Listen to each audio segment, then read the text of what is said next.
Let's podcast alongside Joe Giglio. I'm Joe Ovies inside Eford Studios in downtown Raleigh. Thanks to Empire Properties and thanks to Copiers Plus. Check them out online at copiers-plus.com. Print management, document management. Get everything you need to the cloud. Just kind of like Giglio sent me into the cloud today wearing the pineapple quarter zip. You know, like my pineapples, they're right side up. They don't have to be. Kind of depends on how your night goes, right? It's fair. Start getting some old Taylor. Some old Taylor. You don't know how that thing is going to be. You could put that on a door frame upside down for all I know. Anyway, welcome, folks. Off to a roaring start on a Monday. Actually, the convoluted, wacky start to today's show really is an homage to the weekend of college football. What a weekend, Joe. Unreal. If I told you going into the weekend that Bill Belichick would not have the most embarrassing result in the ACC this weekend, you'd be like, come on. They're going to Cal on Friday night after dark with the Calgorithm ready to roast them. And their night did start with a fumble that resulted in 7 points for Cal. And the night ended for them with a fumble at the goal line, which I know many NC State fans went, Bill, welcome to the ACC, man. Welcome to Triangle Good. Put a pin in Triangle Good because we'll come to that with Duke, because I believe Joe is ready to unleash his ultimate take about Manny Diaz and Duke. But no, Bill Belichick did not have the most embarrassing weekend. It could be Miami with Carson Beck, who threw 4 picks and then blamed his tight end. Didn't take accountability. It could be Mike Norvell, who was on the West Coast too and found an embarrassing way to lose. And it's not like Stanford didn't give him opportunities there at the end. They still could not punch it in. And now, or did they? I watched that. I actually think they did. I watched that replay again this morning, and yeah, I don't know, man. I guess because it's inconclusive, they had to go with the ruling on the field, and we'll just leave it at that. We'll just leave it at that. No, it was a wacky weekend in the ACC. We'll have plenty of time to discuss what happened with North Carolina and Bill Belichick and Duke having a very kind of Duke loss in that they were the architects of their own demise once again against Georgia Tech with their play. But I think Miami's loss and the way Florida State played and how things are going with like Virginia, their loss being to NC State, but because it's a non-conference game, you're much better at this than I am. But I'm looking at this going, is Miami going to screw itself? Because it's entirely possible that Virginia, we could have a Virginia Georgia Tech ACC championship because of the way the Virginia schedule goes, and their one loss so far is to an ACC team that was out of conference technically. I actually think Miami's in better position with the one loss and being left out of the ACC championship game. Okay. Because they have to run the table. Right. This is now, okay. Incumbent upon this is they have to run the table. Because nobody's going to trust Mario Cristobal and Miami going the rest of the way. They have Stanford, SMU, which SMU is on a streak right now, Syracuse, NC State, Virginia Tech, and Pittsburgh. That does not look on its face like a very daunting task for the Hurricanes. On the surface. And yet, nobody really thought Louisville would be a daunting task. As good as Louisville's defense might be, that's not what you expected on Friday night. Let's start with the real losers of the weekend. The 3 teams who voted no against expansion. Yeah. UNC lost to Cal. Florida State lost to Stanford. Clemson at home. I have some real issues with you people losing to SMU at home. The 3 no votes go 0-3 against the newcomers. Here's the thing before I get into my Galaxy Brain, great hot take, scorching take of the weekend. SMU is now 11-0 in scheduled ACC games. Okay, 11 straight regular season wins. Like, it's not supposed to work this way, Joe. Yeah. It wasn't supposed to be SMU being calling up Scar Joe saying, no. I just want to have sex with you. You don't have to pay me. and it working. Like, it wasn't supposed to work this way. You have to go back. For NC State, charter members of the ACC, they've won 11 straight regular season games once. once in their entire existence as ACC members. You got to go back to 1972 to 1974 under Lou Holtz when they won 14 in a row. Carolina, to their credit, has done it twice. Yeah. Bill Dooley won 15 in a row from 70 to 72. Dick Crum won 11 in a row from 79 to 81. State and Carolina have been in the league from the jump and have had 11-game winning streaks 3 total times. SMU walks in the door and wins their first 11 games in the league. Mind you, without taking a cent from the league in media rights money. Yeah. That is mind-boggling to me. But now, let's get into what this weekend was really about. Oh, let me add to your Florida State stat. Yeah. Oh, Florida State, like I get you since you bring up expansion and things like that, tied into all of that is the lawsuit from Florida State back in December of 23. Like, look at they're adding these losers. We make it impossible. The AD from NC State can't even get us into the playoff. So I would like to know, since Florida State has now gone 1-11 since they sued the league in December of 2023, can Jim Phillips countersue Florida State for fraudulent claims? Because remember, the whole thing was you're holding us back. Right. This league and the way the money is distributed and all these loser programs holding us back, all because they didn't get into the college football playoff that one year because Jordan Travis got hurt. Okay. If you look at that 1 year and 1 year only, I believe they went, 13-1 that season with Jordan Travis? Yeah, they ended up losing their bowl game. That's right. Okay. They did win the ACC championship, but they lost their bowl game to Georgia. They got absolutely murdered. Which I think most people understood that was going to be the case. But outside of that one blip of a season, Mike Norvell's record at Florida State has been bad, not good. The man's got reportedly $55 million worth of buyouts. So add it to the board. We've already surpassed $100 million in buyouts this season. Mike Norvell might be adding to that mix. But let me just crystallize it to hear the stat one more time. 1-11 since they sued the ACC. Get the fuck out. Okay? Just get the. What are you adding? What are you adding? And the win was at home over Cal last year. And I'll give Dabo a little bit of credit here, since he already went to the look at my resume earlier this year. Dabo did it again. Dabo needs to stop. Okay, Dabo needs to stop. Who wouldn't trade? Just stop it. Okay, you can't keep going back to your resume because people care about this now. Anyway, sorry, I just had to get that out of the system. No, continue. It's good. Now this whole weekend was a Chuck Amato. You remember the old Chico's commercials? I think they were on FX. It's a Chico's kind of day. Yeah. All week long. It was a Chuck Amato kind of day. Okay. All week long. You have to remember that our podcast and YouTube audience skews younger. They do. We have a lot of 25 to 34-year-olds in the audience that have no concept of what Chuck Amato kind of weekend means, Joe. I got this for you. Okay. Though. Chuck Amato, former longtime assistant at Florida State. Yes.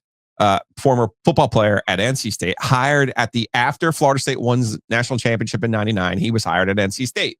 His arrival coincided with Joe Pate getting Phillip Rivers for him to be his quarterback. So Chuck Amato, head coach from 00 to 06. And Chuck came from Florida State. His teams lived to beat Florida State. Like that was their Super Bowl. Mm-hmm. Every season they circled Florida State. Carolina, not so much. Florida State, though, when Chuck saw Florida State, all of the kids who were from the state of Florida, which he did a really good job of recruiting the state of Florida, would show up and show out against Florida State. Well, let's start on Friday night. Everyone is sucking their own dick about Jeff Brom and saying how great of a coach Jeff Brom is. Mm-hmm. No doubt, an excellent coach. My guy Stuckey on the Action Network calls him the underdog killer, right? The underdog hero. You always bet on Brom. Back to his Purdue days when he was an underdog, you always take him. Fair enough. But what I saw was Isaac Brown, their outstanding running back, sealing that game for them by being able to run the football late in that game. Yeah. Isaac Brown. Where is Isaac Brown? Oh, he's from Miami. Yeah. Oh, my goodness. So I saw that game. You saw interceptions by Carson Beck. I saw a bunch of players from the state of Florida when the lights were on, were excited to play Miami, excited to get a shot at the number 2 team in the country. And it reminded me of those Chuck teams playing Florida State. And then I had to go back and be like, wow, man, this Louisville team's pretty good. Well, wait a second, they have a loss. Well, who did they lose to? They lost at home in very Chuck-like fashion. They lost at home to Virginia. Yeah. To Virginia. Although Virginia coming off of a reload the musket game where they should have absolutely beaten Virginia into the ground. But something tells me, while Isaac Brown was not healthy for that game, something tells me all those guys from the state of Florida who were all really excited to play down in the fake Orange Bowl were looking around going, this is why I came to college. Yeah. Meanwhile, on a sleepy noon kick against Virginia, they were like, There's a long history of Miami rejects, if you will. Yeah. Going to Louisville. That's why Absolutely. That's why Howard Schnellenberger. Like Louisville is so Miami light, man. Always has been. Howard Schnellenberger won the first been. national title at Miami in '83 and then eventually became Louisville's coach. You're accusing of Louisville having a little Chuck Amato in them. I mean, I could say the same thing about Miami because under Mario Cristobal, it's not the Florida State game that gets you. It's not the Florida game that gets you. It's not the Notre Dame game that gets you. Miami has zero issues in primetime when the lights are on. They're going to get you. It's the other games that suddenly Virginia Tech last year where they needed a refereeing miracle. When the lights are not on, when it's not a game that you circle, it's not a primetime game, Miami has a hard time sealing the deal. That's why, getting back to what I said about the remaining schedule, I know it looks light, but there's nothing about Mario Cristobal's run with Miami that tells me that those are surefire wins. So I get what you're saying. There is a possibility that losing to Louisville and allowing for Virginia and, say, Georgia Tech or some other weird-ass combination getting the ACC championship could be good for Miami because it takes them out of the equation of potentially losing in the ACC championship game. But here's the thing. They're going to take another loss.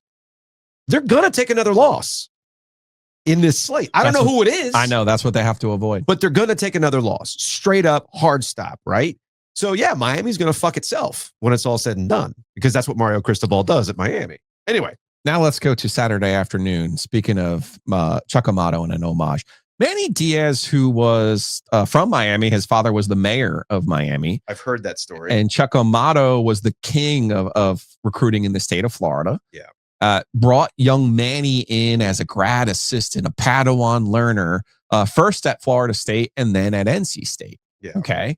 So, and even a couple of years ago when Manny got the job at Miami, Chuck was on the sidelines at Kenan Stadium in a game where Manny decided, in an homage to Chuck, to commit a bunch of penalties that didn't have to. Discipline. And lose at Kenan Stadium. Like, oh, here you go, my mentor. Here we go, Jedi, old wise Jedi. Let me honor you by losing in the way that you lost so many games on this field. But Manny really might be the best version of Chuck Amato. He's a good recruiter. He still knows how to relate to the players. Chuck was always a player's coach. Yeah. He's got a nice eye for quarterbacks. Yeah. Say what you want about Chuck, but he had a good eye for quarterbacks. And they don't make as many mistakes as Chuck's teams did at Duke. A lot of the procedural stuff, I believe, has been taken out. There's more of aggressive penalties. You know what? You're right about that. Yeah. That was a very Florida State carryover. Play to the end of the whistle. Past it. Yes. I will pass the whistle. Yeah. I will take aggressive penalties because there's a mindset. You're right about that. You don't necessarily see that with Duke. But you know what I do see with Manny Diaz and Duke? That I'm having flashbacks to Chuck Amato and I can hear it in my head. The kicking game. The kicking game. The hidden yardage. The hidden yardage. Hidden yardage. But let me tell you, dude. Even if you're the best version of Chuck Amato, which Manny Diaz just might be. He could be. There are two teams, even when Chuck was running the hottest, that you never, ever, ever wanted to see. Number one is Maryland. Yeah. They're safely in the Big Ten, so Manny doesn't have to see them anymore. I know Phillip Rivers is spelled with one L, unless we're talking about Maryland, and suddenly there's four. And then, of course, the other was Georgia Tech. Yeah. The rambling wreck, a much better version than the one Chan Gailey brought to Raleigh in 2002 for the reckoning. But when I saw Georgia Tech, and then on the very first drive of the game, Duke's going in, it looks like they're going to take control even early, asserting themselves.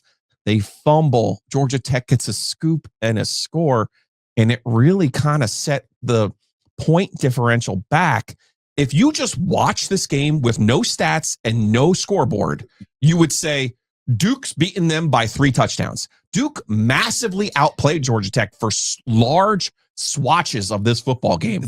It reminded me of that Texas Tech game that State played here, the one that they won the game, but it was like Chuck gave us the, if we played the first half and then we played the second half and then we outgained them and then they outgained us. But if you played it backwards, you would just be like, well, NC State was the better team. Yeah. So that reminded me of big time. And there was, that was your quote comes from that game. Yes. Hidden yardage. You guys don't see it. You don't see it. It's a kicking game with 3 phases. 3 phases of the game. So, God, man, I help set my allergies are kicking But in right now because my Chuck is on point. No, real quick. You can't beat Chuck Amato and see Georgia Tech. You can't do it. You're talking about those instances. This was if you thought the Illinois game was one in which you're like, wait, we're the better team. We're the better team. We're the better team. No. This was a worse version of that because what you just laid out, it was the way you go 90 plus yards only to see it go 95 the other way. And then you did it again. Pushing them around. And then you did it again on the following drive. And I forgot off the top of my head, I forgot what it was. But it's like if you totaled up all of the red zone opportunities and the yardage to get there and the points derived from it, you're like, how? You're really left with no choice but to ask how. And again, that gets back to the hidden yardage, the mistakes, the discipline. It was only the 1 turnover in the game. It is, But again, it was big. It was 7 points. It's huge, man. Don't get me wrong. No, and it's weird too because you give him credit for like, hey, that's a real deflating. Only one. That's a real deflating way to start a game, and you go right back down there and do it again, and then you mishandle a kick. Like, come on.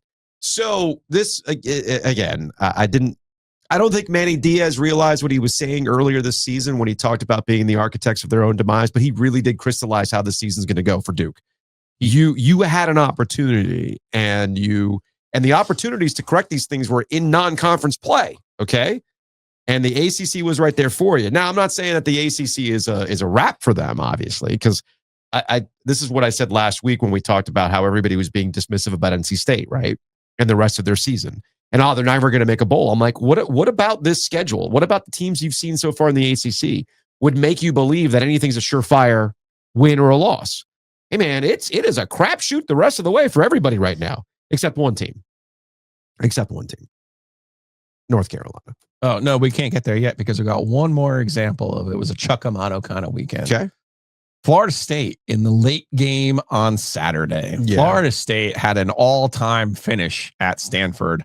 I will boil it all down to the last play. It was a miracle that it got there, but we got to the last play. Florida State at Stanford. They have an untimed down. They end up running the old Aaron Hernandez, as I used to call it, the dirty Hernandez. Oh boy! Shovel pass to the tight end. He gets either stopped at the goal line or reaches the goal line, depends on your point of view. But Joe, much like when NC State lost to Akron in 2006, there wasn't enough cameras working the game to give you a sufficient angle to show whether he was in or he was out. So the call on the field stands. Florida State loses. Now, this was NC State Akron back in 2006. How in the name of our Lord in 2025 at Stanford, the tech capital of the planet, is there not a camera angle to show us whether he was in or whether he was out?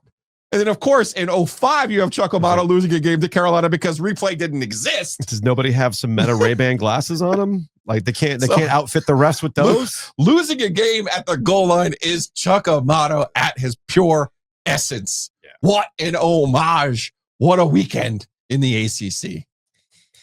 Every time we talk about the ACC, we talk about college football. It's brought to you by our friends at Bloomin' Blinds. Check them out online at bloominblinds.com. That's inblinds.com. 10 or more window treatments with our friends at Bloomin' Blinds. You'll get 10% off. So hit up Chris and the crew, and they'll take care of you, whether it's new blinds. Like, for instance, there's this house that's gone up in our neighborhood. It's part of the parade of homes. Ooh. Okay. They don't have any fancy. They don't have any window treatments in the house. No, you got to get them up. You got to help them out. It's one of those like, we'll let whoever buys this, $2 million home. It's funny what like you get now. Like, what is $2 million doesn't go as far as you thought it would, right? So they're asking like $2 whatever for this house. You can't even give me window treatments. Okay, I got to do it myself. All right, but you know what? Probably a good thing because I get to use blooming blinds. They probably need it too because the master bedroom of this house looks directly down into our fire pit area. Oh my. So it could be a night where, me and neighbor Rick are just chilling, watching football, sipping some bourbon. You wearing the pineapple today. We might be looking up going, all right, I see you. I see you, family. May I suggest you get some automated blinds from our friends Blooming Blinds so you're not putting on a show for me and Rick. Just saying. That's what $2 million gets me? No blinds? No blinds. Okay, fair enough. And you don't want to be the one putting them up either. This is true. So hit them up, bloomingblinds.com. Again, bloomingblinds.com. And before anybody goes, whoa, look at Ovies living in a neighborhood where like they're going for $2-3 million. Man, not when we bought that house. Not back in the day. Hey, it's a smart investment. Yeah, I guess it all like works. Our friends at Hometown, really. All works out in the end. All works out in the end. Anyway, Bill Belichick, UNC, Friday night. Just felt like a regular loss, though, right? Like, isn't that progress? Is it progress? I think so. I don't know if it's a quote unquote regular loss, though. They still don't look like a prepared team. And now we're getting into the how does this spiral? Because even if you want to say it looked like a regular loss, man, how do you come back from a deflating defeat like that? Right? You know what my ultimate takeaway from Friday night was against Cal? Cal's not that good. And somehow they're 5-2. Oddly enough. Anish Shroff, who was the play-by-play for that game on Friday night. We're scheduled to talk to Anish tomorrow to talk about that game and the Panthers, which we'll also talk about after housekeeping and whatnot. I'm watching this Cal game, and they were kind of like hyping up that QB. Man, that was one of the most inaccurate QB performances I've seen in a hot minute. Throwing it in the ground, putting too much zip on the ball, wide receivers who dropped it. And as I'm watching this game, again, I am not one who's been immersed in Cal football. I'm like, damn, guys, you drop a lot of freaking balls. You can't even stay upright. There was one receiver who kept slipping. Tie your shoes on right or something. Sure enough, the ESPN crew was on it, and they highlighted the fact that Cal is one of the worst teams in all of FBS when it comes to drops, percentage of balls dropped. And as I'm watching this, I'm thinking this is where your attitude about Bill Belichick would have come through. The one thing, if I'm quoting you correctly, and what I heard a lot of people say when Bill Belichick took this job, one thing that's not going to happen with this UNC team when Bill Belichick is coaching is that they're not going to beat themselves. Okay. Well, I watched a team that beat itself against another team that I didn't think was all that good. Another team that was giving it opportunities to stay in the game. All they had to do was go through the door and take it. And yet, the Bill Belichick clean, they're going to be prepared, they're not going to beat themselves, absolutely did that. 3 turnovers. From the jump. Yeesh. From the jump. And then, of course, at the end, as you mentioned, the not having the right camera angles and various other things. That was another thing in play too at the end of that game with a peanut punch right there at the goal line with about 4 minutes to go. And that was your ball game. And it was all encapsulated in Gio Lopez's reaction with his hands on his helmet. Like, I can't believe this just happened. But if you've been watching Carolina so far this year, yes, I can believe that's happened. So all of this is to set the table at 2-4.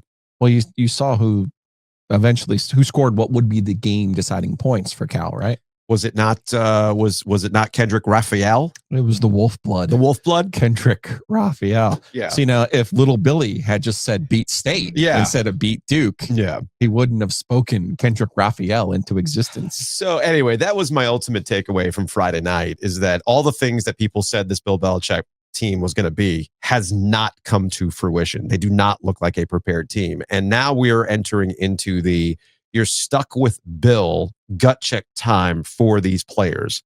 Can they not be checked out? Because now they got Virginia coming to town, noon kickoff, in what I expect to be a sparse crowd in Chapel Hill.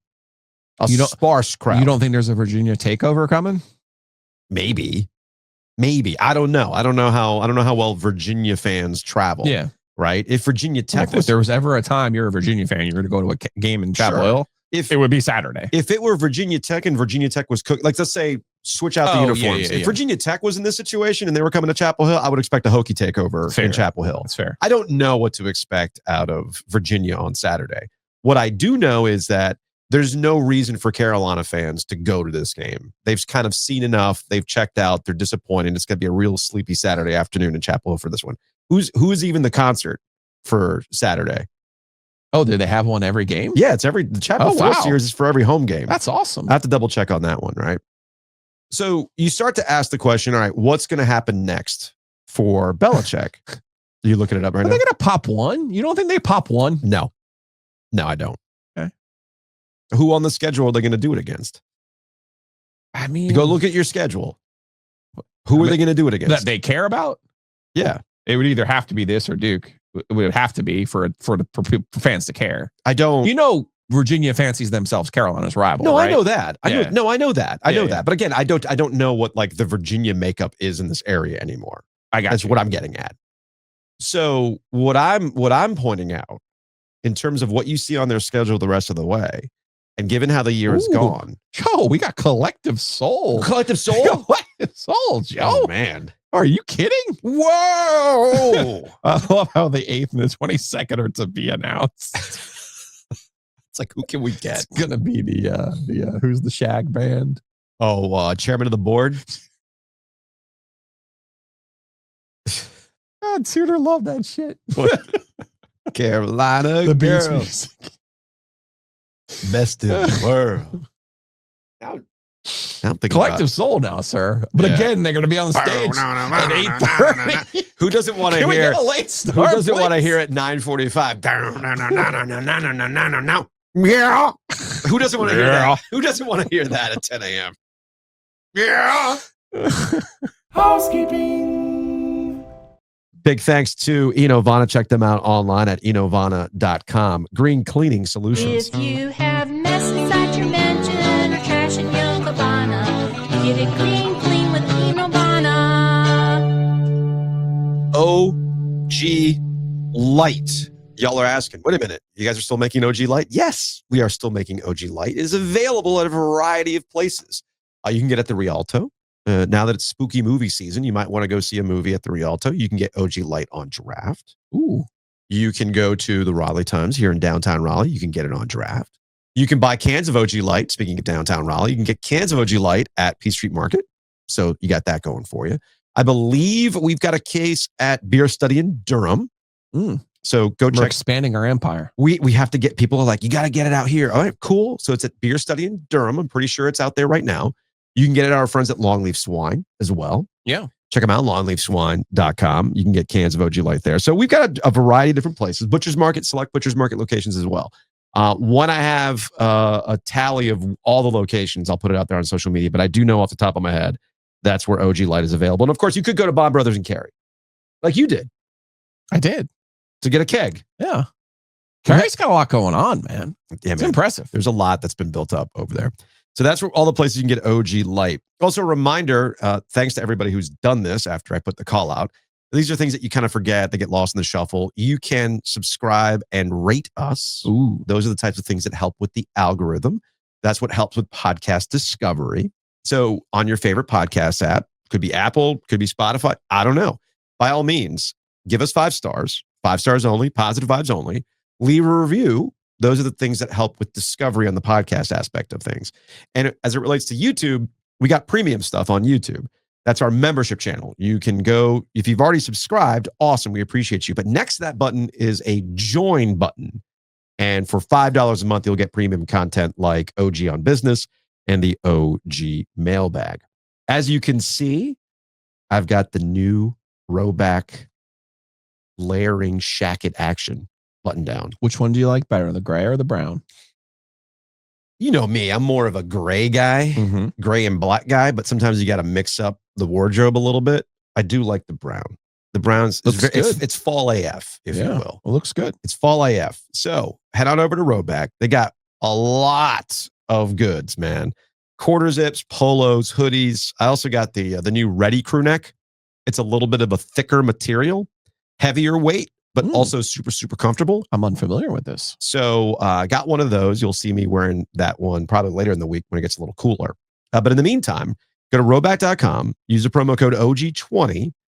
And like me, you can just make a new email and then get that 20% off when you do an order if you've already used OG20. So I'm just suggesting that. So go to rowback.com, use that promo code OG20 to save 20% off your order. Mentioned some OG Light on draft. We brought some out to the Ring of Fire for our guy, Matt Davis. We did. The chili cook-off. Did a lot of eating that day. Yeah. I had to tap out. You did. I had too much chili. We were in a hurry for some reason. Well, I was in a hurry. Not you, but I had to get to hockey. The judging was there was a lot of a hurrying there. I didn't quite understand the hurry up offense there. They were running through that like a machine. Yeah. Put Jacob to work at least. Yeah, it's good. He was helping out, handing out chili and the smoked meats. So look, Matt Davis is in the community. I mean, that's the important thing as a State Farm representative. I was going to say, I can check. He raises a lot of money. It's an event that he does to raise money for the Garner community. He does such a great job. It's good stuff. And he's here for you. So hit him up. 919-779-8277, insuregarner.com. It goes beyond just home and auto, by the way. There's also some financial planning that you can engage with. So if you're looking to expand beyond just saving money on home and auto, talk to Matt Davis at State Farm about some future financial planning, estate planning. So again, check it out, insuregarner.com or 919-779-8277. Mentioned Longleaf. You can get your OG Light there. You can check them out online at longleafswine.com. And of course, with Longleaf, you can make like a whole date out of it. Like go to Longleaf in downtown Raleigh.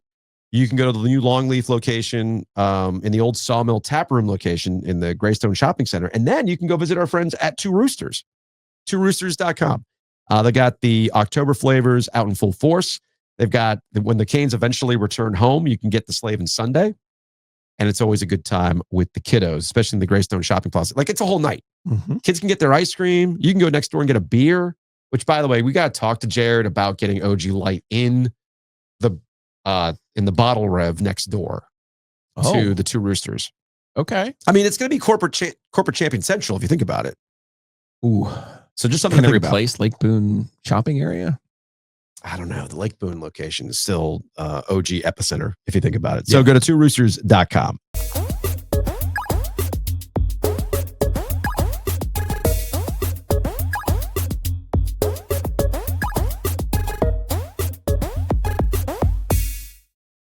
Joe, are the Carolina Panthers good? I mean, they're 4-3. They finally won a game away from Bank of America Stadium. Yeah. I'm not gonna point out that they only scored one touchdown against the Jets. I'm not gonna do that. Not the point. No, they scored enough points to win the game. Winning ugly is still winning. Last time I checked. It is. Felt like I've explained that to my younger son a few times. Hey man, dub's a dub. Doesn't matter how it happens. I'm also not gonna look at the next two games. Not the point. Okay. Let's look at what they've done so far. Okay. Shall we? They are 4-3. For the first time since October of 21, they have an above 500 winning record. Congratulations. 3-0 since Meow Mix did the clout chasing and quote unquote retired from podcasting because they didn't want to talk about this team anymore. Ironic that they've now gone 3-0 since Meow Mix entered our lives. More importantly, and the reason why I would say yes, the Panthers are good. They are either winning the games they should win. That's easier said than done. And winning games where they can take advantage of the other team's weaknesses. Okay. Like Dallas. Dallas is a decent football team. Yeah.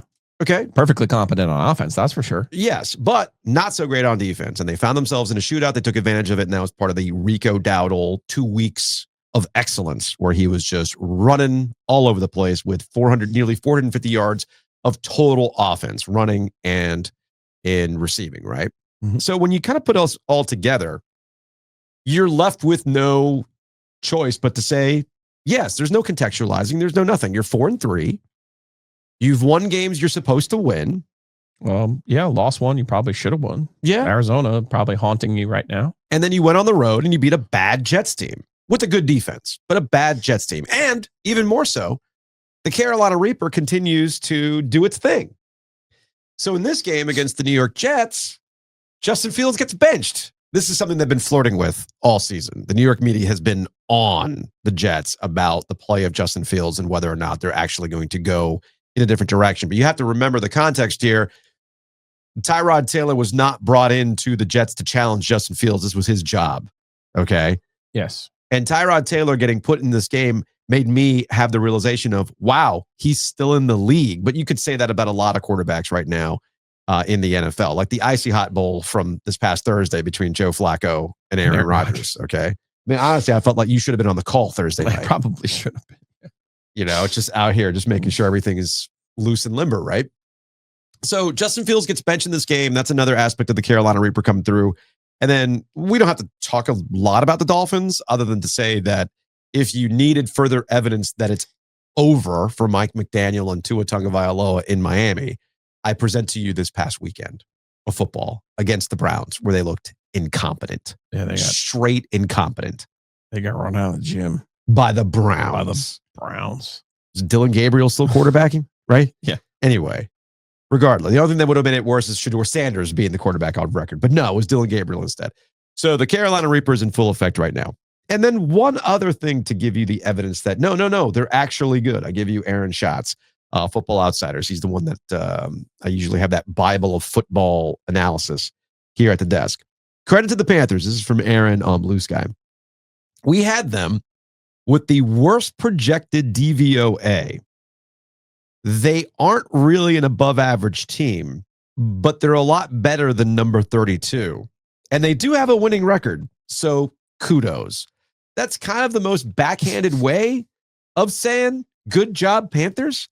But yes, if you are above what the metrics said you were going to be, if you are above what most of the preseason projections were going to be, and more importantly, you're controlling what you can control. And this is why I give the Panthers a lot of credit here. You are allowing bad teams to be bad against you. I give you the Atlanta Falcons. You're winning games at home in games that you should win. And now you just went on the road and I don't care how it happened. You did it against a winless team. And defensively, and this again, it gets back to the offensive side thing too, whether it was against the Miami Dolphins or the Dallas Cowboys, Rico Dowdle and the team took advantage of bad defenses on their way to victory. Well, the same thing happened here too with the Jets. That's a bad offense, like a really bad offense with a bad offensive line. And sure enough, the Panthers defense feasted J.C. Horn with not one, but two interceptions in this game. It was good stuff on Sunday. I don't think that Atlanta's a bad team. They're an A-B team. Fair. 1 week they're good. 1 week they're bad. They got them on the right part of that cycle. Yeah, they got them on a Falcons going to do the Falcons thing at home. So yes, that gets back into the control what you can control. If the other team's going to be bad for you that day, let them be bad for you and get out of there with a win. Which now brings us to the next two games, which is, I mean, I don't think they'll win either one of those games, but stranger things have happened. Well, I will say this. Well, they get Buffalo at home next week, and then they go to Green Bay. But first and foremost, here's the thing about the Panthers going forward there. Let's see where things are with Bryce Young. Okay. Bryce Young left this game with an ankle injury. We all saw the replay. Spike to the ankle, not great, right? One thing I will say about Bryce Young throughout his entire tenure with the Carolina Panthers, you got all these other quarterbacks that people are like, these are just physical specimens. You know, Anthony Richardson's getting hurt in games he's not even playing before the game even plays. He got hurt in practice, right? Meanwhile, Bryce Young hasn't had any real injuries since he's been here. You did have the benching, that big conspiracy theory benching, right? But this is the first time he's actually gotten hurt, and it wasn't because of he got hit badly or whatever. It was just a freakish thing on his ankle. So we got to keep an eye on what's going on with Bryce Young going forward. I don't know if Andy, you could see the limitations of Andy Dalton going into the game on Saturday, on Sunday. I mean, doing the thing you hate the most. If you look at the rest of their schedule, it's actually pretty difficult. Yeah. And yes, they get 2 games against New Orleans, but other than that, like they have a tough road home here. So now you got to recalibrate. Again, you're not the worst team in the league. No, just be normal. And I think, can they get to 7 wins? I think if they get to 7, it's actually, that would be a good season for them. But looking at it, it's going to be tough to get to 7. I agree with you, but I think you just kind of answered the question there. Can you be normal? So let me rephrase. Are the Panthers good? Well, that might be open for debate. 4-3, though, I just laid out why you can say they are good. Definitively, we can't say, are the Panthers normal? I think we can all answer that, right? And that's actually what everybody's been asking for the Carolina Panthers the last couple of years, since October of 2021. Can you guys just be normal? They have been normal. Losing to the Bills, and here's the other thing about the Bills that's going to be interesting. Because remember last year, there was a lot of moral victory. Yeah, against the Chiefs and the Eagles. Okay. I do think the context of those games last year, the Chiefs weren't exactly looking at the Panthers and going, all right, we're going to throw the kitchen sink at you. Right. Like, let's just get out of here. And then, of course, the Eagles are their own weird thing because there's always drama with the Eagles. And are they going to actually remember they have offensive weapons? Those types of things, right? We saw an element of that this past weekend for the Eagles. Go Birds. So those moral victories last year were teams that were cooking and might not have looked at the Panthers and said to themselves, hey, you know what? We're going to have to bring everything against this team. We can get out of here. We can get out of here against this Panthers team. The Bills cannot do that. The Bills, I think, are in a position where they have to show you, no. We're not going to get caught up in this malaise. Because you saw what happened. I mean, they lost. And that you were even like put up the red flag for the Bills, right? This would be the get right for the Bills to show, no. Yeah, open date. Then you go and you play this team. Look, so they have 10 games left. The last week is against Tampa, which should have the division long sewn up, so we could throw that game out. But yeah. Of their next 9 games, I think 6 of them are safely against playoff teams, if not the Super Bowl favorites in Buffalo, Green Bay, and the Los Angeles Rams. I mean, they have a very difficult schedule ahead of them. So it really does become, it is nice to get caught up in the 4-3, and that team in 21 didn't get to this point of October with a winning record. No. You have to go back to 2019, which is the last time they went into November with a winning record. And even that season fell apart. So this is new territory. There's steps along the way. For most franchises, there are steps, there's a process. And your point, you want to see Bryce Young be healthy. You want to see what you do, what you look like, and not just these moral victory games, but how do you kind of piece some of these things together, particularly defensively? Because I did think they were, yes, the Jets are terrible on offense, but you still have to make them remain terrible on offense. Right. That's why this is, to wrap the point before we take some OG sports phone calls. What I don't like doing is we see so often teams or coaches unable to take care of business against teams they have to take care of business against, as we've illustrated multiple times. That's why I don't like getting caught up in schedule time. Right. Because people act as though, it's like, why even play the games? And what gets you every single time are the games you don't think about or you just assume. Like Arizona. And what we've seen in the NFL so far this season, a lot of teams that you're asking, I'm looking at you, Chargers, okay? Oh, man, you got Harbaugh, the Justin Herbert, that hive is out there telling you nobody talks about the actual best quarterback in the league right now. And they out there looking like the Savannah Bananas getting beat by the Colts, who once again look like the greatest show on turf. $1 million. They look amazing. I need somebody to explain to me how this is happening with the Colts. How do they keep getting away with this, right, with the Colts? So you give them a lot of credit for going out there and winning games that on paper you're supposed to win. I think we take that for granted sometimes. So I'm not going to dismiss this when it comes to the Carolina Panthers. 919-444-2211. Call the OG Sports Phone and curse or don't. OG Sports Phone is brought to you by Nature's Relief. Check them out online at naturesreliefhempstore.com. That's Nature's Relief, RELEAF, hempstore.com. And I don't think they have anything. I don't think there's any CBD that'll do like nasal passage drainage, but it'll get you to sleep. Yeah. I do know that. All right, let's go to a 704. Dave Canales. It's 1 minute and 36 seconds left, and you have your backup quarterback with 2 lead feet is in the game. And what do? You go ahead and stick to the back and forth rotation and bring back in Chuba Hubbard. You have Rico Dallas. You need first downs. Close the Dowdle. You have Rico Dowdle. Close the fuck out. Get serious. So about that, very fired up call. I like that. It's the one knock I'll have on Dave Canales going into the weekend. I get that Chuba Hubbard was healthy and you brought him back in. Nah, dude. You run Rico Dowdle until he can't run anymore. When he stops being hot, then you can go back to Chuba. And I know Canales talked about it a little bit yesterday, but you know my rule when it comes to Dave Canales now. I don't listen to what he says after the games. Wake me up on Mondays when he actually has some time to look at the stuff and you get more truthful answers. If there was a truthful answer from Dave Canales, it would be, yeah, and you know what? I shouldn't have gone with this rotation stuff. Or I should just have kept playing Rico Dowdle until he showed me he wasn't the hot hand anymore.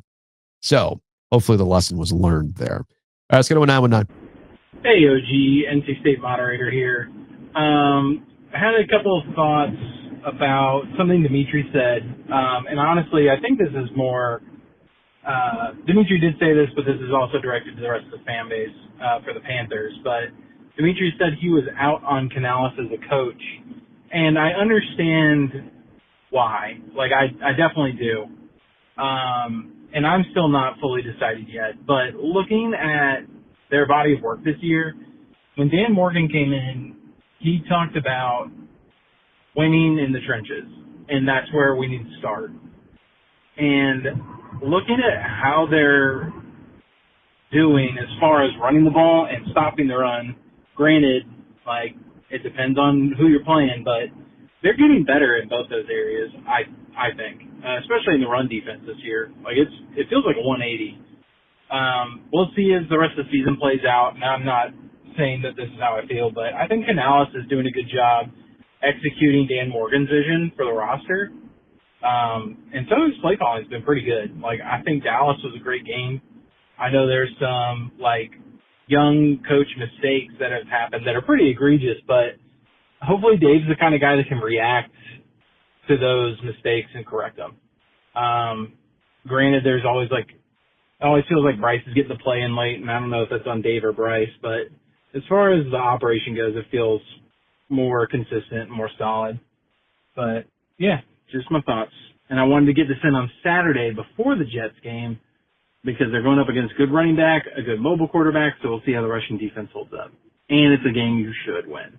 So, want to put that out there before this game goes down. Appreciate it, y'all. Have a good one.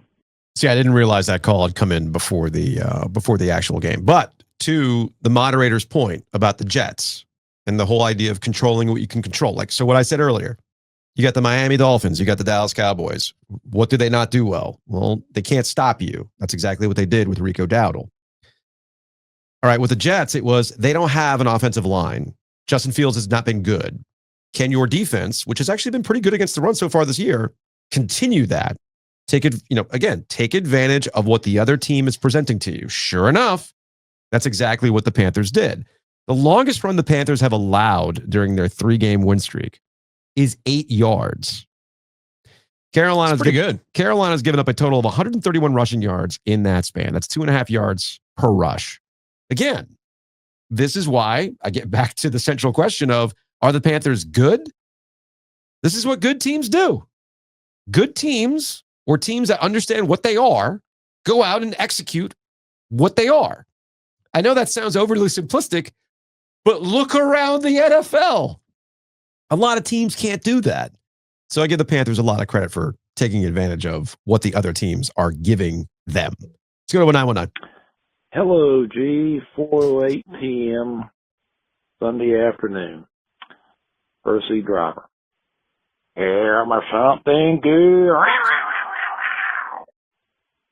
Jets sucks. And quite frankly, thank goodness they do. Because Canales decided to have amnesia during this game and forget the Panthers have a rushing game. Got no problem with putting Hubbard back in there and giving him some touches. But it makes no sense how much they had Bryce throwing the ball when you know you've got a rushing game. And I apologize, I missed the Bryce Harper injury. Our attention span was divided with the Talladega race being on, and they had a big wreck at the end of the first stage. So I hope Bryce is going to be okay. Andy Dalton come in, did well enough, and they decided later in the game all of a sudden, well, let's run Dowdle. Old Rico. So that's good to see. Hopefully we'll see what happens at home against Buffalo next week. Panthers finally get a road win. Thank you as always. Have a good rest of the weekend and next week. I'm glad to know that I'm not the only one who messes up Bryce's Names. Shout out to Curtis E. Courtesy. Driver on that one. I enjoy it when he calls.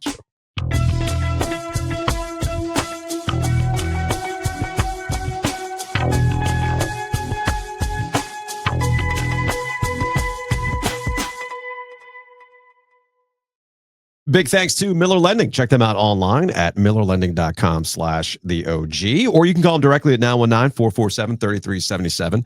With Miller Lending, you don't pay closing costs. This is crucial. You might not be satisfied with the rates right now, but the rates fluctuate. What the rate is today might go down in 6 months. It might go up in 6 months. It's volatile, and there's all sorts of factors that go into it. So why, all this is to say, why would you pay a bunch of money up front to get a rate slightly lower when that rate is going to change within 6 months? It could be even lower than that you just paid for. So typically, people refinance about every 4 years. That's the national average. When you pay closing costs to get a slightly lower rate, it takes you about 8 years to break even on that. And all you're really doing is maybe saving, what, $50, $60 a month to pay that over time? You're probably going to refinance before you ever see the actual savings on the slightly lower rate. So don't do that. Use our friends at Miller Lending. Check them out online at millerlending.com/theog, or call them directly at 919-447-3377. You take that thing to close, you will get a Raleigh Wine Shop gift basket. As Giglio mentioned, Hometown Realty can help you out with buying and selling. Like I referenced earlier, maybe you want to drop $2.5, $3 million in a home that actually has everything that you need. That'd be nice. As opposed to paying that amount of money for not everything being completed. You mean I got to pay more than this? Interesting. So they can help you out. Like, I want to pay this amount and have everything that I need already, right? Now, all jokes aside, it's a very interesting time in the market. You might be driving around your neighborhood. You see houses for sale that just been kind of sitting there for a long time. Does that mean I shouldn't sell? Does that mean maybe I should take advantage of this? Regardless, Hometown Realty knows the answers to this. So check them out online at myhtr.com. Also, big thanks to our friends at Whitaker and Hamer. You refinance, you buy a house, you sell a house, you can take that thing to close with our friends at Whitaker and Hamer, WH.lawyer, attorneys and counselors at law with locations all across North Carolina. Even something as simple as a traffic violation, which we know Giglio is good for a couple times a year. They can handle that. So check them out online at WH.lawyer. You notice the trend here. We've got all this expertise. You might think you know. You don't really know. Leave it to the experts, right? Refinancing your home, buying and selling a home, legal issues. Yes, you watched Law and Order a couple of times. That does not mean you know what being a trial attorney is all about. You just don't know that, okay?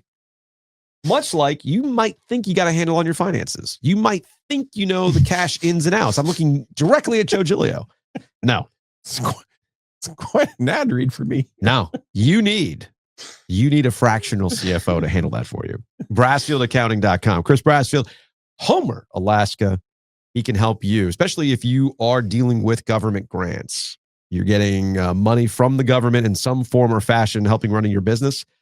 Brassfield Accounting can help you with that immensely as a fractional CFO. So check them out online at BrassfieldAccounting.com. Again, that's BrassfieldAccounting.com.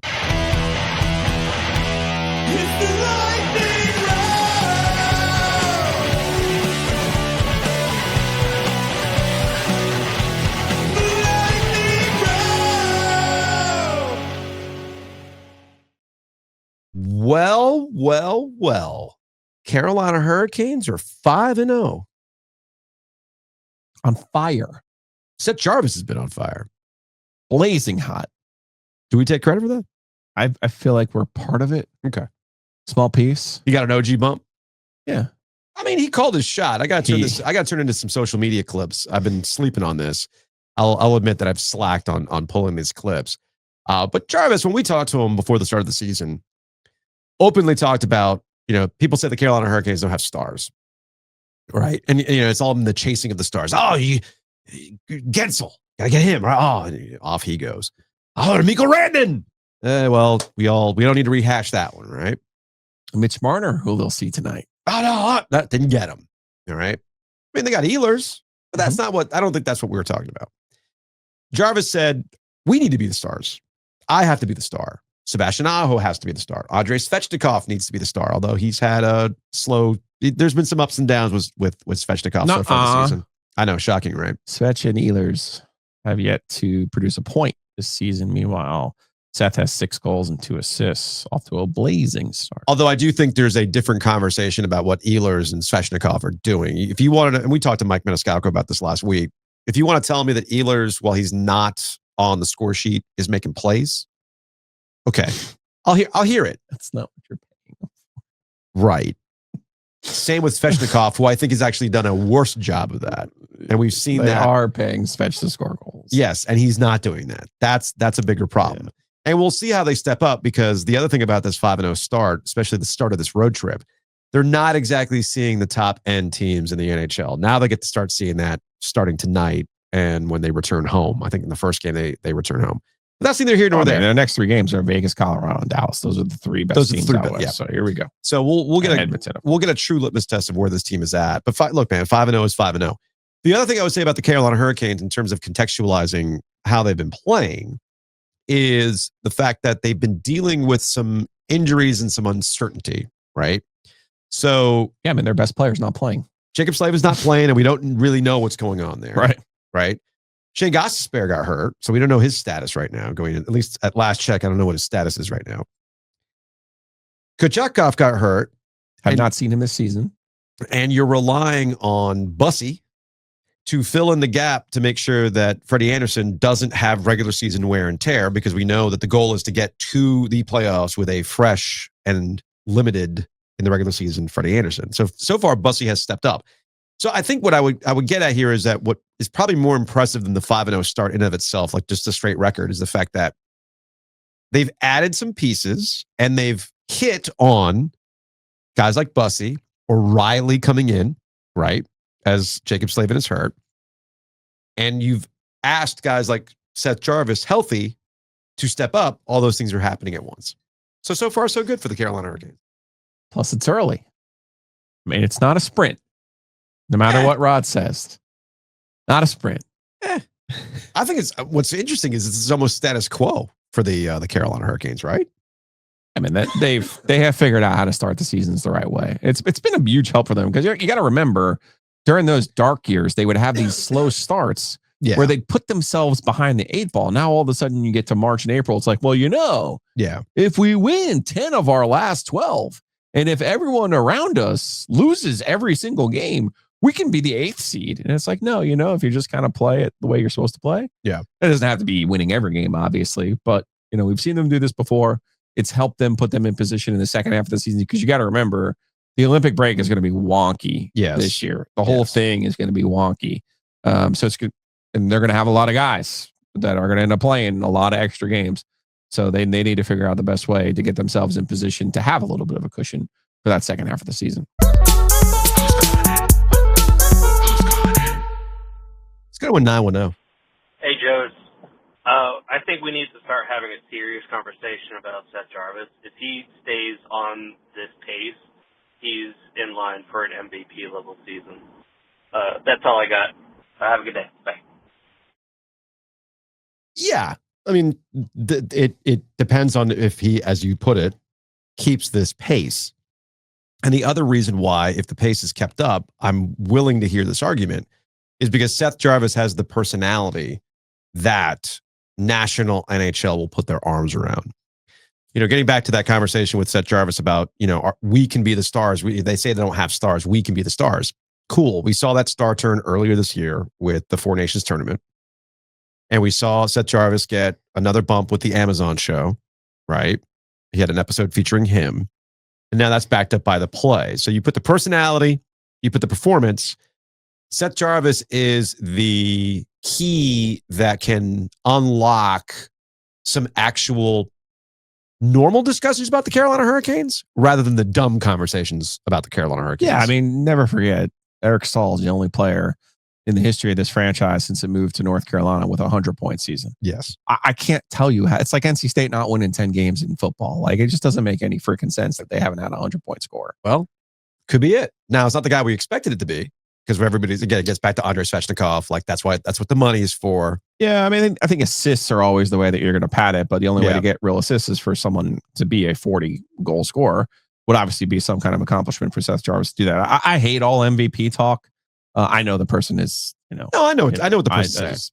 Of course, Natchez was the best player in the NHL points production-wise for the first month of last year. There's a difference between Natchez and Seth Jarvis. I was going to say, Natchez is very much like, oh, he did that again? Oh, how about that? Seth's an MFer. Yes, he is.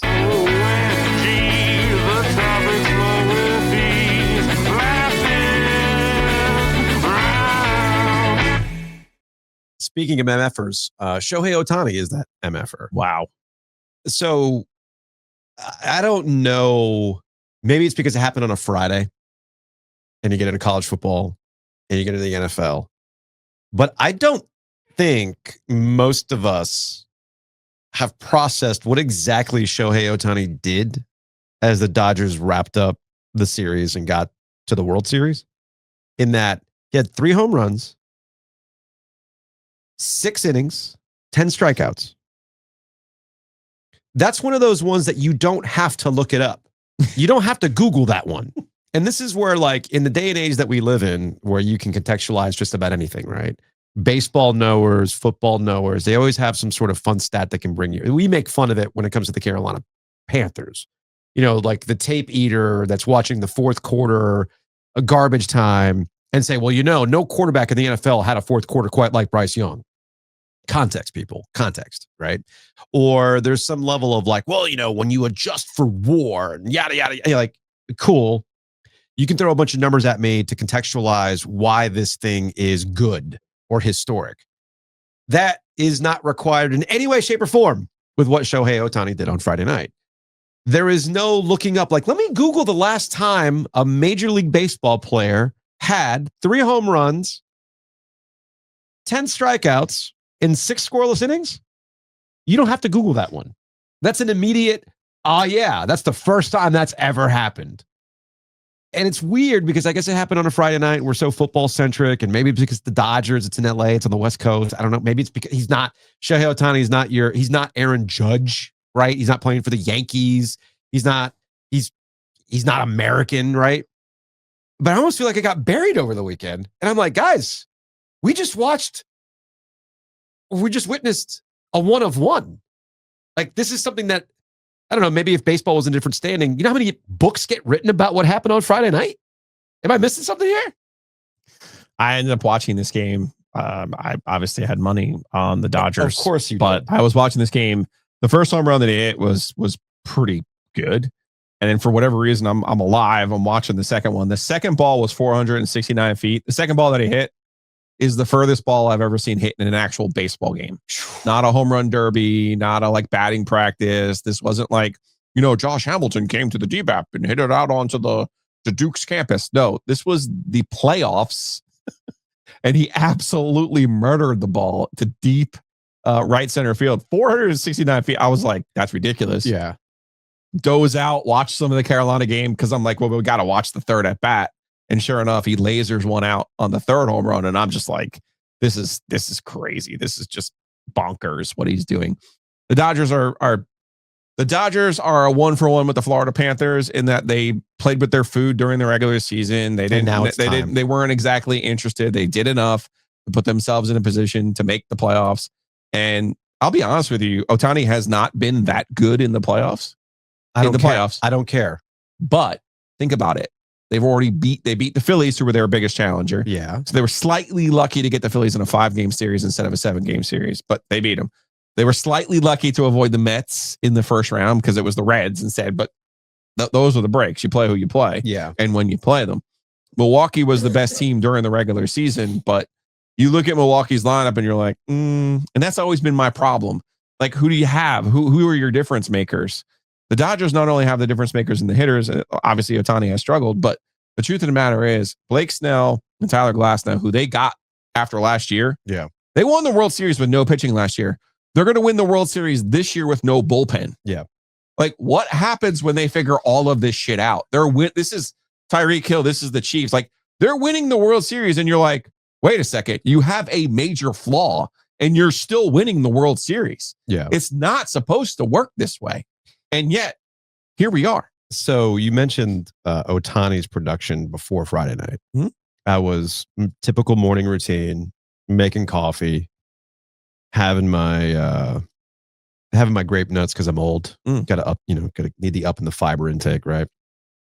And I've got ESPN Unsportsmanlike on the TV, right? And Pat Costello, who I know, he's a producer for Unsportsmanlike, and Pat's a curmudgeon. I get it, and there's a lot of curmudgeons out there. If your response to Shohei Ohtani's Friday night is, yeah, but it's not like he's been good this postseason, get out.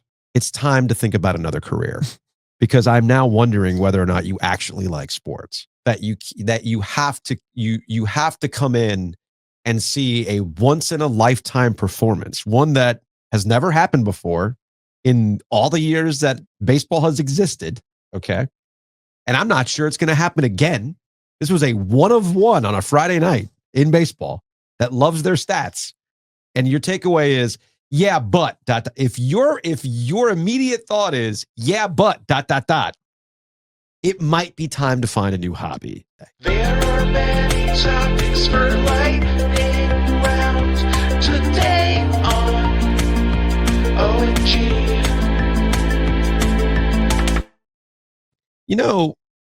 I have regrets putting the Mike Elko Penn State possibility that you floated last week on the socials. Bruce Feldman's come around to this. Oh, is Bruce? I missed that. I also made a phone call to some of my people. Yeah, it sounds like they're gonna make him say no.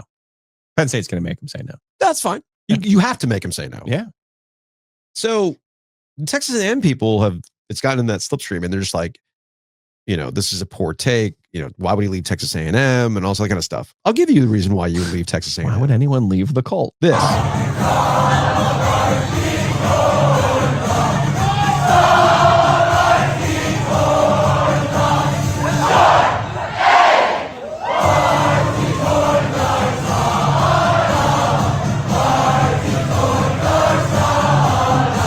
Yeah. Now, don't get me wrong. Penn State's also a cult. You missed the do-si-do part. I saw enough. I saw enough cringe there. Although that's not the cringiest thing I saw this weekend. Look, man, I'm not trying to hand wave away how Penn State went about things with Joe Paterno. Okay, there's just as much cult-like atmosphere around Penn State, but oh my goodness, Texas A&M is on a completely different level. And something tells me the other thing about Penn State versus what you got in Texas A&M. Well, I guess here's a question. At the rate things are going with Texas A&M, is this the year? If they're going to do it, is this not the year to do it? I believe so, because we went through a whole summer series explaining triangle good to people. Yes. What we left out, though, was since Mike Elko left from Duke after 2 years of Duke, went to Texas A&M. Yeah. Before that, there were 2 coaches who left in the last 30 plus years. You had Mac Brown, went from North Carolina to Texas after the 97 season. Okay. He ends up winning a national championship in 2005. Yeah. You had Steve Spurrier before that leaving Duke for Florida. Leaves Duke in 89 after the 89 season, wins a national championship at Florida in 95. So the last 2 coaches to exceed triangle good ended up winning national championships. Mike Elko's the 3rd coach in that batch. Is this the year that he delivers a national championship to Texas A&M? That's the good news for my friends at Texas A&M. But I do have good news for you. Here's the problem. Here's the bad news. I will come in with the bad news. Okay. And this is something that, again, credit goes to Bomani Jones for pointing this out. That Texas A&M is just NC State with money. Sure. So, and I have heard, because remember we did this last year, Yeah. and I heard from somebody who knows somebody at Texas A&M when that social media clip went out there talking about how Texas A&M is just NC State with money, and they're all looking at like, when's the other shoe going to drop? When is the Texas A&M stuff going to happen? Those are the competing forces. So maybe in a weird sort of way, I'm getting my answer as it relates to like, if you're really about it, you should be able to win at NC State. If you're really about it, you should be able to win at North Carolina. Maybe Mike Elko is the one who will finally answer that question, because he's essentially doing the same thing at Texas A&M, right? Yeah. Here's a school with everything going for it, right? They're in the SEC now. They got all this freaking money, and they still can't get over the hump because they're going to lose a game that you went, damn it, you got us, right? So maybe. This is year 2. They're 7-0. I know they started really well last year. I mean, they should get LSU this week. Now, I did mention you got drink waiting for them out there. Yeah. Now, I mentioned this wasn't the cringiest thing that I saw this weekend. Now, this goes to Oregon State kids with the proliferation of 6'7". Football is, you can definitely tell there is a new play caller in town. The offense is looking, the offense is looking a lot more versatile. They're getting their tight end in there with more reps. Still seem really characteristic with the running game, but definitely seeing a lot more passes from Malik Murphy to Trent Walker. And I think even though the game is... What's wrong with the Utes, man? Are we going to be okay? It's a lot of yelling. You know, last week I said we were going to be okay. Mm-hmm. You know, because we got our guy Jack jumping steps at NC State. I see that and I wonder, are we going to be okay? I also bring you this. I thought this was kind of fascinating. This was from Instagram in relation to khaki pants. A pant that runs a sporting event quite like the khaki pant runs college football. People often think that the most dominant force in college football is Alabama or Ohio State even. No, it's the khaki pant. The past 5 national champions, what do they all have in common? They rock a God-fearing khaki pant on the sidelines. That pleat could cut you. Now, the tragedy of dominance like this is that people often tend to mistake the success it's lent itself to on the field to success in real life. In the South specifically, this has resulted in countless young men dressing like their grandfathers, which has resulted in an overall loss in societal swag. You've got 18 to 22-year-olds tucking t-shirts into Bermuda shorts. I'd go as far as to say this is an epidemic. It's very localized, but like kudzu, it is very strong. It spreads rapidly, and as long as that play action is still working, it ain't going away. Is there a... I would argue it's more than 5. I mean, I would argue... So national champions. I mean, like who doesn't wear a khaki pant? What staff doesn't wear a khaki pant? So it's interesting. The part that I'm focused on from that social media take was how he phrased a loss of generational swag. And this is me maybe being of a certain age, but he makes a point. You're out here dressing like grandpas now. Have we gone so full circle that dressing like I would never want to dress. I would never tuck in a shirt into my Bermuda shorts. Okay. What you know about rocking a wolf on your noggin? You know, I used to say this about socks. Remember, we're of a generation where, you're showing sock? Hell no. Like we had an entire generation fight against tube socks. I didn't want to look like my dad. But this happened a couple of years. Mustaches are already back. Mustaches are back. Thank you. Yeah. So in the last couple of years, we have seen this shift to basically out here looking like your dads, or at least like our dads. And I saw this a couple of years ago when I went down to Orlando to visit my brother, and we were walking around Universal. And I pointed out to my brother, why do all these college-age kids look like they got into dad's closet? With mismatch. You've seen how my dad shows up to things, right? They all look like my dad. They're wearing some like vintage conference championship. Like, oh, you're the one who bought that conference championship sweater. I see.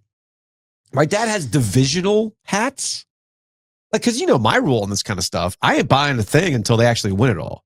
The only time I ever bought anything was when we go to Final Four so I could commemorate, okay, here's my Final Four of that year. Okay, but that's just because I'm like, I was at a Final Four. Let me just go get the Final Four with all the 4 teams on it. But my dad's the type of guy that if the Canes win a division, he'll go out there and he'll buy the shirt or the hat or the pin. And these guys, like I'm not going to name it because they don't advertise, but there is a thrift shop here in downtown Raleigh. And their slogan is, we specialize in dead man's clothing. And that's what these guys are just going out and raiding the closets and going to these thrift stores of buying either the leftover stuff or some dad who passed away who bought all the divisional stuff because they were really about that life. So I saw this shift about 5 years ago in how these kids are dressing. And then now, to the point about the loss of generational swag. If this makes me sound like an old man saying, get off my lawn, so be it. I will own it. I will own it. But if just because one school's got dudes in overalls with stripes doesn't mean you need to do it too.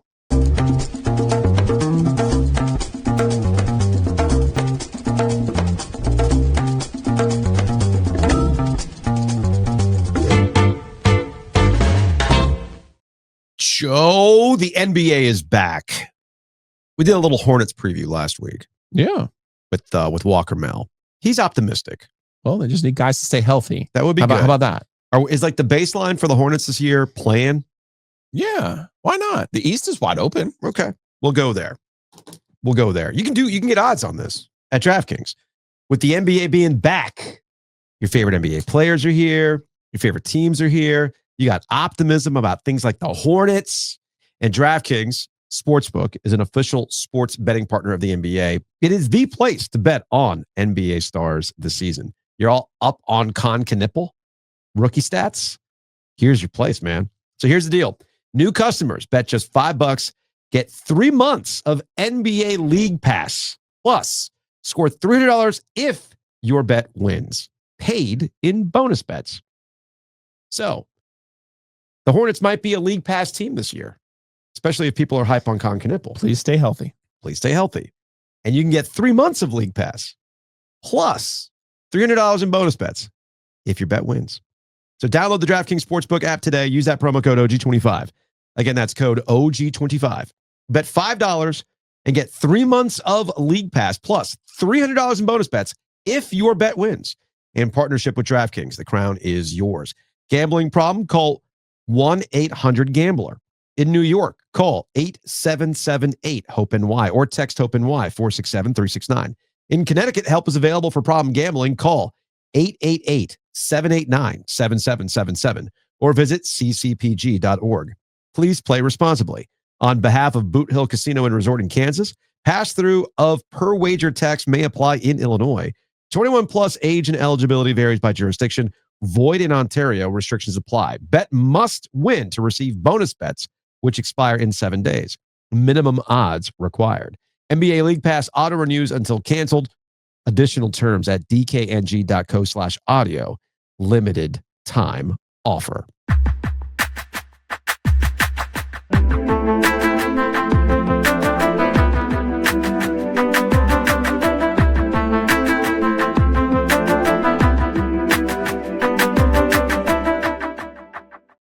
So big thanks to our friends at Happy and Hale. We have been taking some late night hockey breaks thanks to this West Coast road trip. Let's take a break. Let's take a hockey break. Brought to you by Happy and Hale. You know how my Mondays go now. It's double the hockey, double the fun. There'll be a defensive clinic later today. Then I got to go to Garner for some like normal full ice practice. I'm running all over the place. You know what I got to do? I got to go to Happy and Hale. Use the app. What's with that smirk, Joe? Your Garner runs. I like that you have a Garner run. I do have a Garner run every Monday now, man. Every Monday. So if you're on the run and you don't have time to sit down and grab lunch, but you still want something that's going to fill you up and not like, you know, as I joke about Tim Healy, right? NC State's ice pack coach. We always joke about when you go on the road, it's brown food central. You get to a tournament, it's just everything is brown food. Nah, see, that's not how it works at Happy and Hale. No. Actual green. Good stuff. Good food, too. It's good food, too. So check them out. Happy and Hale. Use the app. Download the app. Use our promo code OG25 to save 25% off your first order. Big thanks to the Butcher's Market. As I mentioned, you can get OG Light at select locations. At all locations, you can get grab-and-go items right down to the steak tips, too. You don't have to go to the counter. They got the steak tips ready to go in a grab-and-go case. In, out, efficient. And more importantly, as Joe likes to say, do you actually like your employees? That would be nice. Take care of them. Take care of them with like proper catering for a holiday affair. Okay? Go to Butcher's Market and lock in the catering right now. We did the Miller lending ad already. We did, yes. Just so you know, Austin reached out to me and said, hey, did the Butcher's Markets do gift baskets? And I said, yes, they do. So moving forward, your gift basket will be from the Butcher's Market when you close the Miller lending, thanks to our guy, Kenneth, at the Butcher's Market. They have all kinds of great stuff. Go check them out, including gift baskets. Amazing.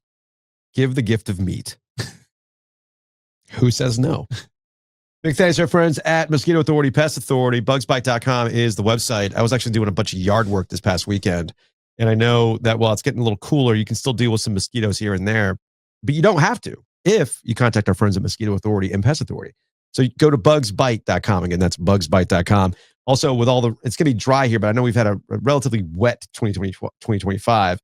You might be thinking, oh man, this crawl space smells kind of musty. Not good, right? No, it's not what you want to deal with. It's not what you want. So you can get things like a moisture barrier thanks to our friends at Mosquito Authority and Pest Authority. Check them out online at bugsbite.com.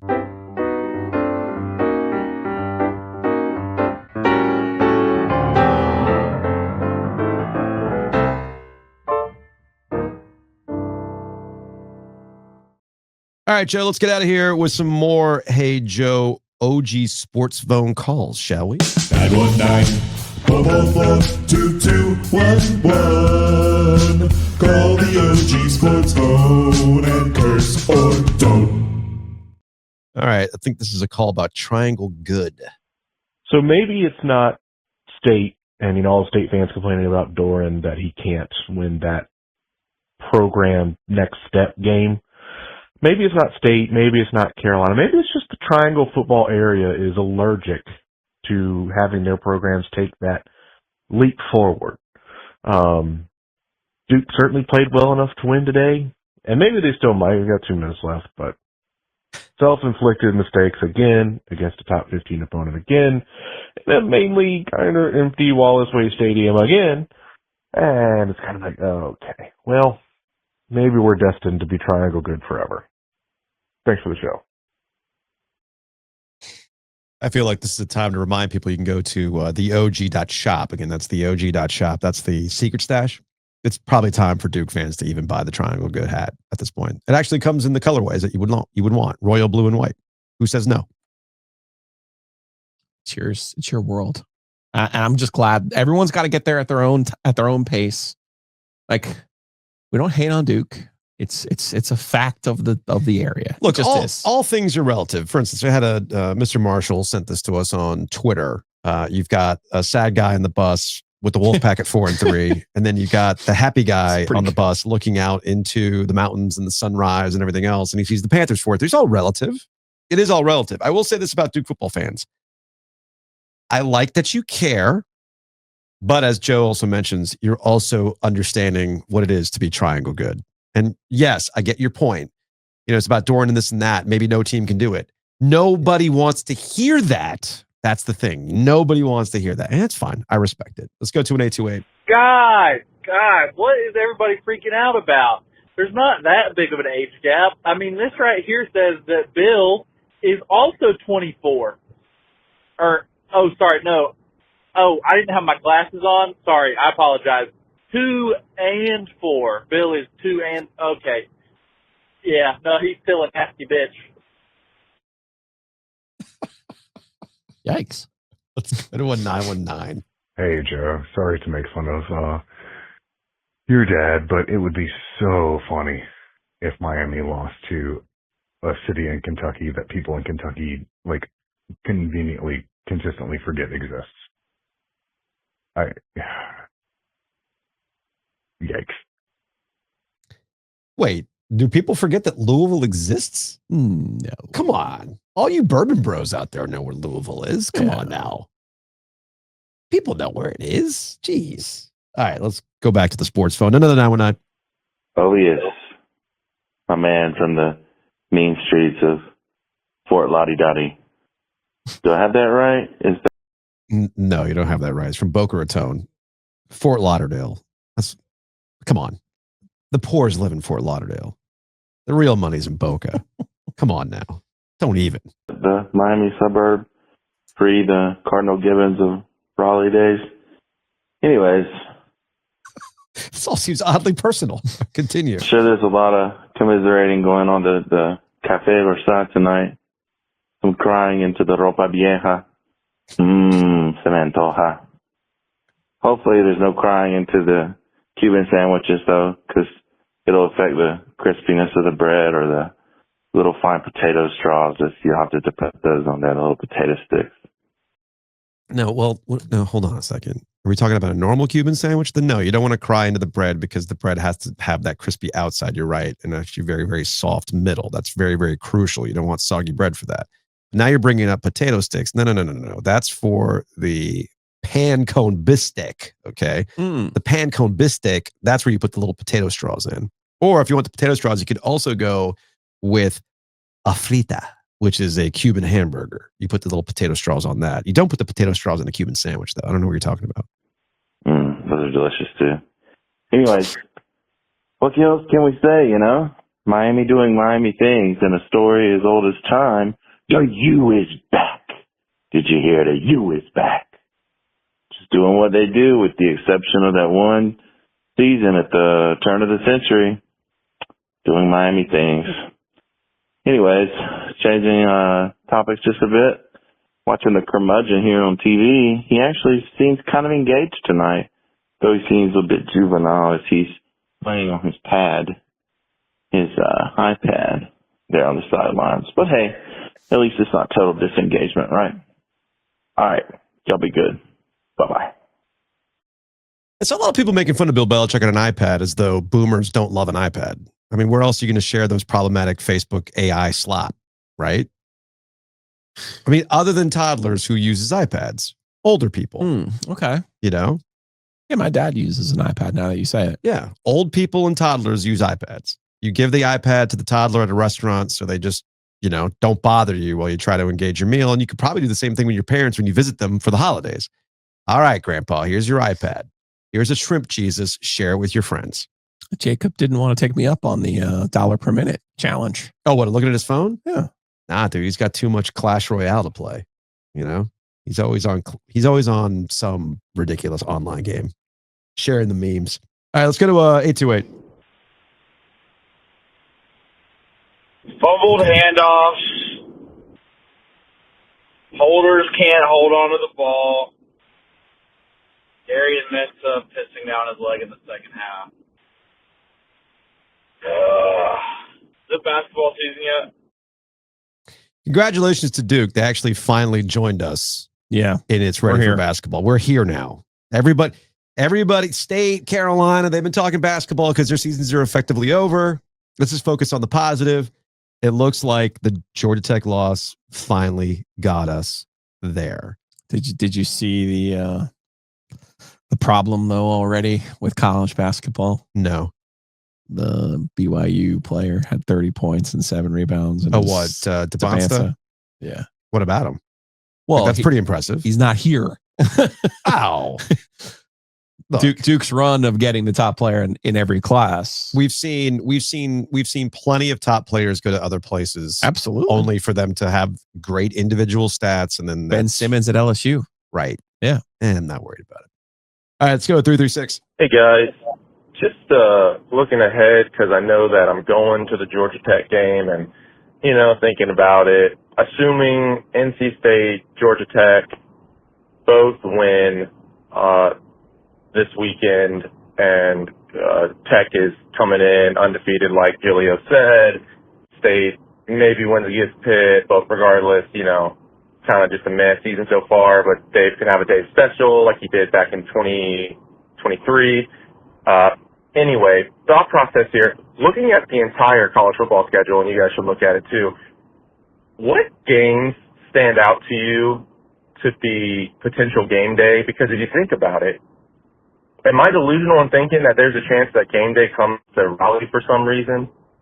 There's no top 10 matchups. There's no top 25 matchups. They haven't been to a Georgia Tech game, and people are all over the internet complaining that they've only done SEC and Big Ten games, right? That leads you to believe they might do another SEC Big Ten game or SEC, Big Ten game. But why wouldn't they say, you know what, everyone's talking bad, why don't we go to ACC game? And they do that. Huh? Weird. Delusional. But think about it. All the synergy. Will Wade. The Canes are undefeated. Panthers are far away. But okay. You know what you're saying. Take a look, see. Yeah, you're being delusional. Vanderbilt and Texas play that day at noon. Florida and Georgia play that day as well. So, by the way, have they locked in Diego Pavia for a 10-year contract yet? He would certainly like to sign one. Yes. I mean, come on. Can we just make some new rules? Penn State, Ohio State. I know Penn State doesn't have a coach, but nah, it ain't happening. It ain't happening. All right, one more. I'm currently an NC State fan, standing to you at Memorial Stadium in Death Valley, right in front of the goalpost, the famous goalpost from 2016. Wolfpack fans don't even need me to mention the name. We know what we're talking about, and I'm scarred. We will never forget NC State stuff. We'll never forget it, even though it might be dead. Anyways, when are we going to have the Dabo conversation, man? It kind of came to me just for fun, as just a general fan enjoying the game. And these fans are not happy. SMU is here. This is a new ACC. Go back. Actually, you know what? Let's table that conversation, because I feel like that's probably a good segment for tomorrow. We're already at almost $1:45 on today's podcast too. I don't know how we got to $1:45 on today's podcast, but here we are. Apologies. I've been terrible today. Dabo could pull a John Calipari. Yeah, he could. That's the only way. They're not going to fire him though. There are some. I'm looking specifically at Florida State and Clemson, and we'll table the conversation for tomorrow. In that, I'm with you with Dabo. He might pull a Calipari. I've done what I can here at Clemson. Now it's time to stay a step ahead of these things and go somewhere else. Yeah, it could even be Arkansas. Florida State could be chicken money, man. The chicken money. Florida State is in a more interesting position because I don't know how sustainable this Mike Norvell thing is. They said today while we were on the air, yes, that they will evaluate at the end of the season. Okay, which suggests to me they don't have anyone who could finish the season for them, even though Malzahn's sitting right. But if we're already talking about we will evaluate this, yeah, he's gone. He's gone. It's just saving a couple of dollars here and there. The guy at South Florida will get the Florida State job. Okay, Florida's going to swing big for Lane.